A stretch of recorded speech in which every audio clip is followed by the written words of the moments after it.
with the Magaban order. Very good. Jehovah says,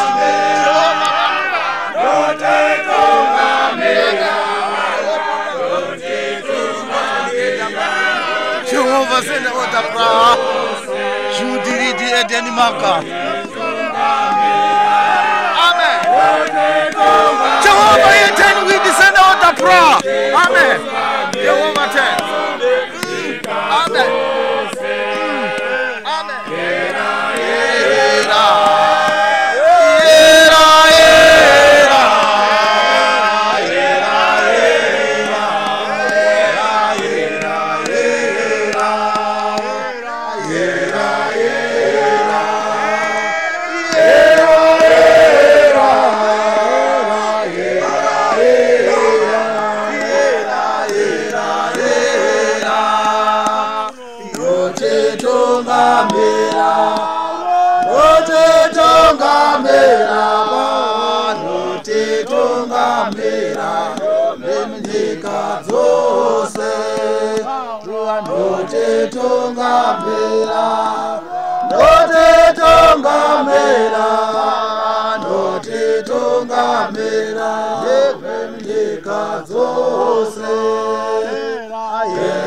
Yeah.